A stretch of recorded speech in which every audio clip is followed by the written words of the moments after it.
Hello, welcome to my YouTube channel. If you are watching this, you are very early to the party. This is numero uno, my first video on YouTube. I finally decided to take that leap and start a channel. A little bit about myself. My name is Jovi. I'm from Evanston, Illinois, which is right out of Chicago. I spent a lot of time in Chicago. I drive for Uber, so I'm always in the area. And I used to go to school right in the heart of downtown at Columbia College, which I eventually dropped out of because I realized that school just wasn't my path. Not that the schoolwork was hard or I just didn't fit in. It was just I'm realizing the economy and social media, everything that's happened really since COVID and prior to COVID I guess accelerated it a little bit more. But just seeing the direction that things are going into, so I've really leaned into the idea of becoming a content creator. And so here I am now when, inspiration struck. I finally got an idea of like, well, what can I put on the internet? What can I contribute? What is something of value or entertainment that I can give to people? And I realized that one of the funnest moments in my life, a few moments, and I'll get into those a little bit later. One of the few couple moments in my life where I had the most fun, when I was like super excited, super passionate about it, was playing music for people, being a DJ. My background in being a DJ is very brief. I'm not like the most experienced DJ. I don't have the most amazing skills when it comes to turntables and being a DJ, but from my personal experience, the times that I've DJ'd, I've gotten great feedback and I've enjoyed the hell out of it, and that's what I chose to do.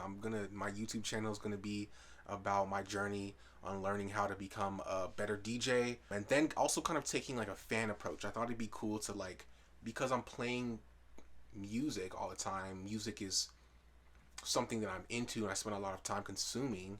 Why don't I just like make this YouTube channel where I'm showing you my experience to become a DJ, but also being a fan. I want to do vlogs where I like go fly to other cities. Say if I'm going to see an artist, like say if I'm going to see Bryson Tiller, for example. He's from Kentucky, I think, originally. Shit, don't quote me on that. But Bryson Tiller. Say if I was going to see Bryson Tiller, I thought it'd be a cool idea to actually, hey, let's go to his hometown and see how he's rocking over there. Fly, and it could be a whole thing. So stuff like that, album reviews and reactions, and there'll be more and more ideas as time passes. So that is my plan for this channel. So getting into that story about the few times where I just had an amazing time DJing. The very first time that I ever even touched a turntable was actually at my dad's house. I was at his house when I first saw turntables in person, like actually got to touch them. He had them set up. He has a pretty sweet basement.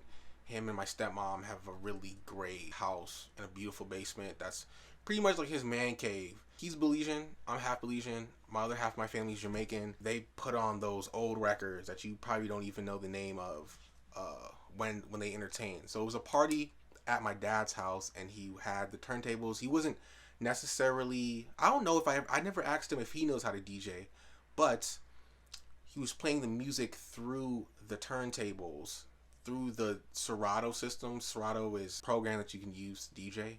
Serato is what I use now currently. So he was playing the music through Serato, and I was just like very intrigued because I was the type of person, I've always been the type of person, when we go out, I'm the one paying attention to what the DJ's playing and how he's playing it, and just like seeing subtly how he's blending. Like most people don't even really pay attention. They're busy trying to hook up or drunk or whatever else goes on when you're out in public spaces and there's being music that's DJ'd. Instantly it was awesome because it was like I'm at a house party and it's my dad and it's just right there sitting in front of me, so I had nothing better else to do but to try and play around with it, and instantly I was hooked. Like later that night I went home and ordered my own keyboard. It was the same keyboard, which I'm going to show you in a minute. So I ordered a keyboard and got it, and man, I was hooked. But my thing is, I am always picking up hobbies and just they fizzle out. I'm gonna be real. I'm gonna keep it 1,000 with y'all. It's crazy. It might be an ADHD thing, which I'm trying to get diagnosed for. I don't know if I have it yet. I get 50-50 responses. Some people say like, oh yeah, I can see it, or other people are like, nah, I don't think so. So I don't know either. But I was obsessed with it for a while, and then I put it down. But when I was obsessed with it, that's like all I talked about with anybody, and I kind of like didn't really see it as like a. It was really just a hobby. I never really saw it as like a, oh, let me like use this to make some money or make a career out of it. It was truly just like I really liked the idea. I think the most that I thought this could do for me as far as like the DJing was like, cool, I can make mixes for my friends when we have parties or when we were going out like pre-games and stuff like that. That's the most that I thought that I could do with learning how to DJ and having that equipment available to me. So I wasn't thinking as big, but it's funny because that was just a stepping stone to where we are now. So fast forward, when I was hyping up and talking to people, it was around the time that I had some Northwestern friends, because again, I'm from Evanston. Northwestern is the huge university. Evanston's pretty much a college town. So I had some Northwestern friends through one of my closest friends, Clark. He had some Northwestern friends that I met, and we hit it off. We were all cool, and they were always throwing parties. I guess I like brought it up one of these days, and it was just like perfect timing where they were like, hey, like, could you DJ our party? And I was like, shit, cool. Like, someone wants me to come through and like just play whatever music that I want, and they're gonna be happy. And that's exactly what happened. And it was cool. It was a great turnout. It was a lot of people.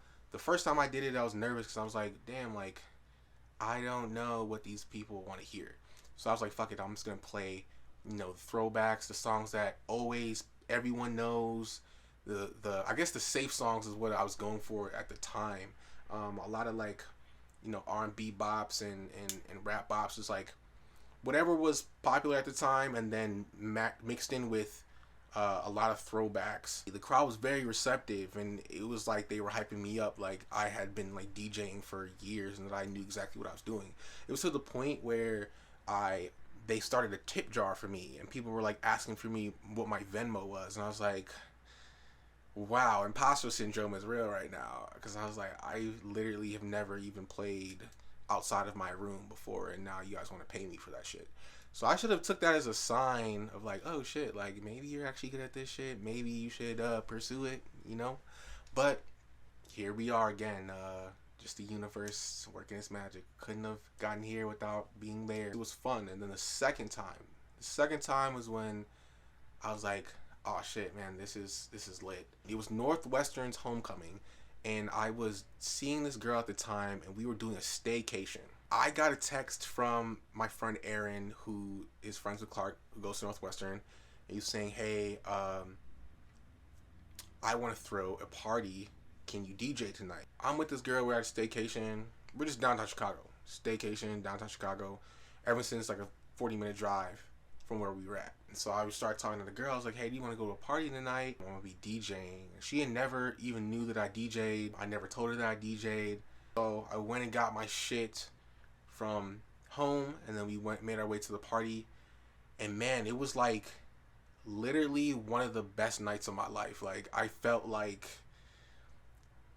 the confidence was oozing off me that night. It was just everything was lining up where it was like I was killing it with the DJing shit.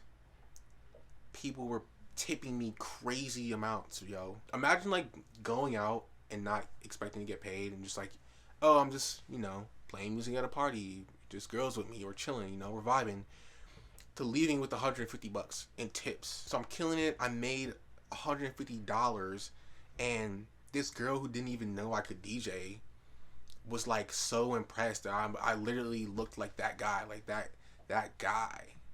And that was like a great moment. I've always had a great time DJing. I've always been that type of person to Shazam when I hear a new song that I like, and really go through artist discographies, and I just want to put my music taste out there. For the most part, I've had really good experiences DJing, and that's why I feel like that's what I need to be giving to the world. I feel like this will be a first stepping stone of like, yo, let's fan out on some music shit, let's play good music and have good vibes and see where this stuff takes us. And I'm really excited to start a community. Let me show you guys my keyboard real quick. So this is it right here. Pioneer. Yep. This is the basic Serato. I can't remember how much this cost. I bought this a long time ago, so I don't remember how much it cost, but I think maybe like 200. Yeah, this is my controller, and I've had it. This is the only controller I've had, and I'm excited to see where this goes.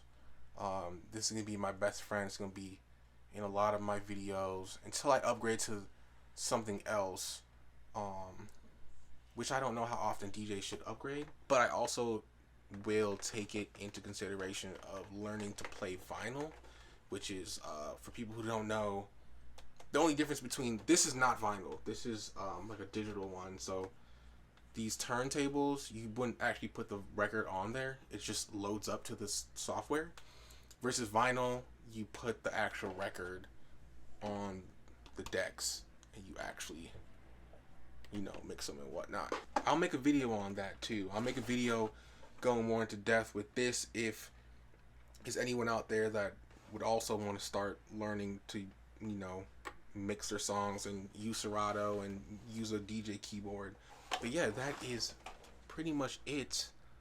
I am very excited to see where this goes. I'm glad to be taking this leap.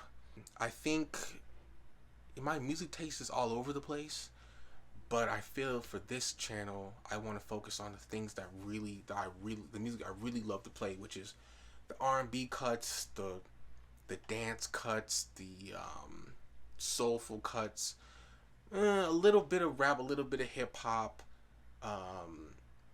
but R&B is definitely gonna be my shit. I feel like R&B sits at a good place when I think about the type of room that I would want to have and the people that I would want to have in it, and the vibe there. And I feel like just something that feels good and sounds good is something that I would want to play. And yeah, so I'm just gonna be figuring it out.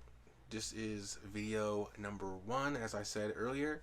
If you made it this far in the video, thank you. If you're this early, you might as well go ahead and like and subscribe. Thank you for being to the party. I am, again, excited to see where this goes. And